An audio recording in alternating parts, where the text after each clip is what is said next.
તો હેલો મિત્રો, આજે આપણે 15 તારીખનું કરંટ અફેર લઈને આવી ગયા છે. તો ચાલો ચાલુ કરીએ.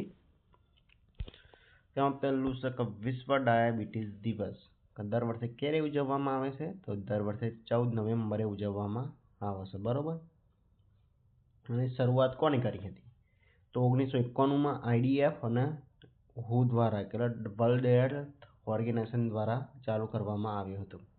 એનો મુખ્ય હેતુ એવો છે કે ડાયાબિટીસ અંગે જાગૃતતા લાવવાનું અને ખરાબ જે જીવનશૈલી હોય આપણે એના લીધે કેસોમાં વધારો થાય છે. કારણ કે ગરી વધારે ખાઈએ, મેદસ્વીતા આવી જાય છે, બરોબર. કશું કામ ના કરીએ, બેઠાડું જીવન થઈ ગયું, એના લીધે વિશ્વમાં ડાયાબિટીસના કેસોમાં વધારો થાય છે, બરોબર. કસરતનો અભાવ, એ બધા ગમે તે પરિબળોના લીધે ડાયાબિટીસના કેસોમાં વધારો થઈ રહ્યો છે, બરોબર. હવે આગળનું, આજનો દિવસ એટલે કે જવાહરલાલ નહેરુની જન્મ જયંતિ 14 નવેમ્બર. એમનો જન્મ 1889માં અલ્હાબાદ થયો હતો. પછી એવા કેમ્બ્રિજ માટે પ્રવેશ પરીક્ષા આપી અને કુદરતી વિજ્ઞાન ભરવા માટે એવા ટ્રિનિટી કોલેજમાં ગયા હતા, બરોબર. અને કેમ્બ્રિજની એમાં એવા યુનિવર્સિટીમાં એમણે અભ્યાસ કર્યો. 1910માં એવો લંડનમાં ઇનર ટેમ્પલમાં દાખલ થયા અને 1912માં એવા બેરિસ્ટર થયા જવાહરલાલ નહેરુ.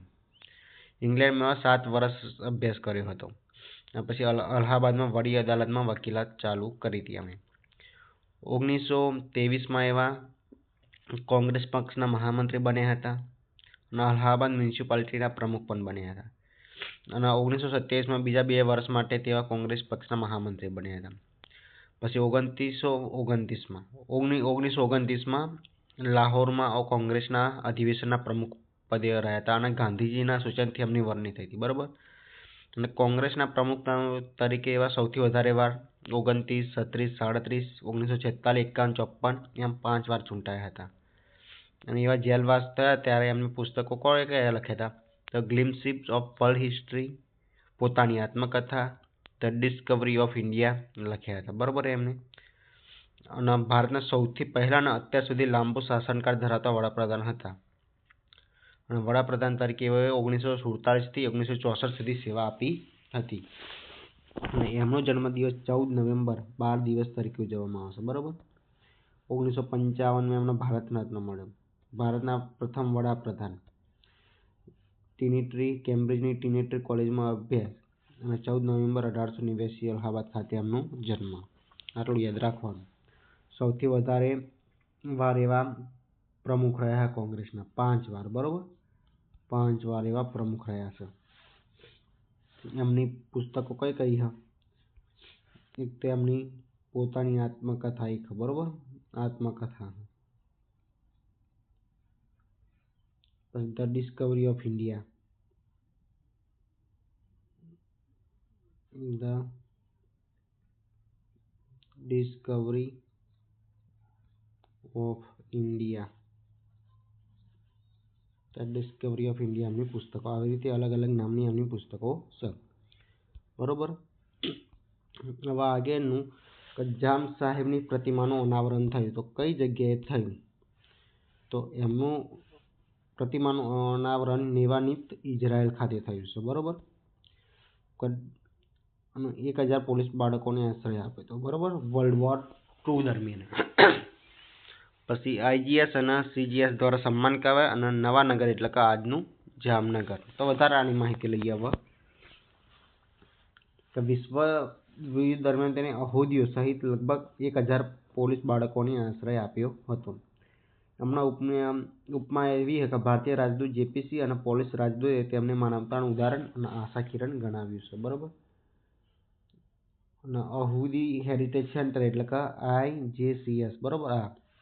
IJCS એટલે ભારતીય અહૂદી હેરિટેજ સેન્ટર. અને બીજું કોચીન અહૂદી હેરિટેજ સેન્ટર, બરોબર. તેમના સન્માન કરવામાં આવ્યું છે. નવાનગરમાં અત્યારે ગુજરાતના જામનગર તરીકે આપણે આ ઓળખીએ છીએ, બરોબર. હવે આગળનું, ભારત અને શ્રીલંકા વચ્ચે સંયુક્ત સંસ્કૃત મહોત્સવ ઉજવવામાં આવ્યો, બરોબર. ઉદ્ઘાટન 10 નવેમ્બર કોલંબો યુનિવર્સિટી ખાતે. સંસ્કૃતના સંરક્ષણ અને પ્રોત્સાહન માટે. સંસ્કૃત જીવંત અને વિકસતી ભાષા છે, બરોબર.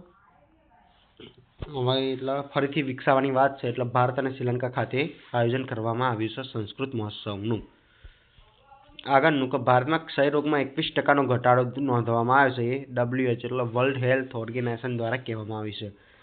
2015માં 237 હતા અને 2024માં 187 કેસ પ્રતિ લાખમાં, બરાબર. 237 લાખમાંથી 187 આવી ગયા, બરાબર.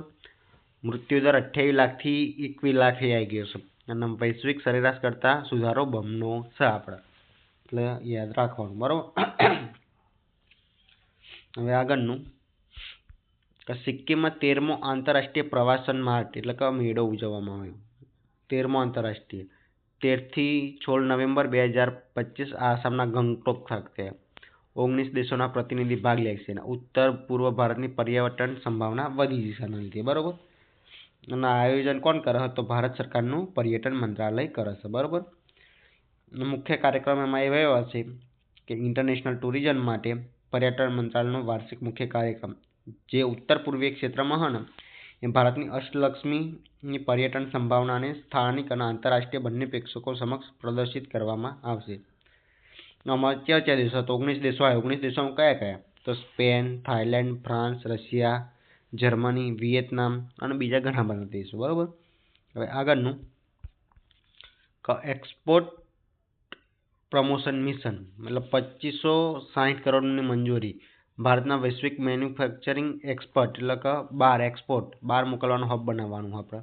એમએસએમઈનો ફાયદો થશે અને વિનિયામક ખનિજોની ઉપલબ્ધતા થશે.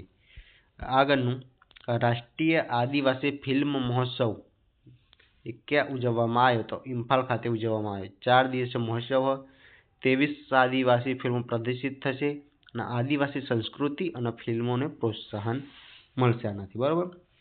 કિસ્સાના કારણે કે આ જનજાતીય ગૌરવ વર્ષ ઉજવણીના ભાગરૂપે આ મણિપુરની રાજધાની ઇમ્ફાલ ખાતે યોજવામાં આવે છે, બરાબર. આ મહોત્સવમાં 9 રાજ્યોની 23 ફિલ્મો. 23 ફિલ્મો કેટલા રાજ્યની તો 9 રાજ્યોની, બરાબર. 9 રાજ્યોની 9 સ્ટેટની આ 23 આદિવાસી ફિલ્મો પ્રદર્શિત કરવામાં આવી, બરાબર. 15મી તારીખ સુધી city convention centre Manipur state film development society એટલે કે MSFDSના સંકુલમાં યોજાશે. આ કાર્યક્રમ કયા તો મહારાષ્ટ્ર, ઓડિશા, પશ્ચિમ બંગાળ અને 6 પૂર્વોત્તર રાજ્યો, બરાબર. આપણે કયા તો મહારાષ્ટ્ર, પશ્ચિમ બંગાળ એટલે કે વેસ્ટ બંગાળ અને ઓડિશા 3 અને 6 પૂર્વોત્તરના. હવે આગળનો પંજાબ સુધારેલી ભારતનેટ યોજના 2025 એટલે કે યોજનાનો અમલ કરનાર પ્રથમ રાજ્ય. 43 સહાયા વિસ્તારોમાં ઇન્ટરનેટ સેવા આપી અને નવેમ્બરના અંતે તમામ ગામ જોડાશે. એમાં થયું છે એવું કે પંજાબ રાજ્ય ભારતની સુધારેલી નેટ યોજના લાગુ કરનાર દેશનું પ્રથમ રાજ્ય બન્યું અને આ યોજનાથી સરહદી રાજ્યો દેશના કોઈપણ સ્થળેથી લાઈવ મોનિટરિંગ કરી શકાય એ માટેનું છે. રાજ્યના 43 સહાયા વિસ્તારોમાં ઇન્ટરનેટ અને બ્રોડબેન્ડ સેવાઓ પૂરી પાડવામાં આવી છે, જેમાં ફક્ત એક જ ગામ બાકી છે. નવેમ્બર આ મહિનો એન્ડ થશે ત્યાં સુધી એ પણ જતું રહેશે, બરાબર. આનો ઉદ્દેશ શું છે કે દેશની તમામ ગ્રામ પંચાયતો ઉપરાંત ઘરો અને સંસ્થાઓને બ્રોડબેન્ડ કનેક્ટિવિટી પૂરું પાડવાનો છે. હવે આગળનું કે અપરિજાત સારંગીની સંયુક્ત સમિતિ અધ્યક્ષ, બરાબર. અપરાજિતા સારંગી સંયુક્ત સમિતિ અધ્યક્ષ 131મો જમ્મુ અને કાશ્મીરનો સુધારો અને યુટી સરકારનો સુધારો બિલ કુલ 31 સભ્યોની સમિતિ છે. એટલે કે એ ભાજપના સાંસદ, બરાબર. 130મો સુધારો હતો એક. પછી 2025માં જમ્મુ કાશ્મીર પુનર્ગઠન સુધારો બિલ અને કેન્દ્ર શાસિત પ્રદેશોનું બિલ એ તપાસ માટે સંસદની સંયુક્ત સમિતિના અધ્યક્ષ તરીકે નિયુક્ત કરવામાં આવ્યું. આ જે આ બિલો આવ્યા હતા એની તપાસ માટેનું આ સંયુક્ત સમિતિ અધ્યક્ષ, બરાબર.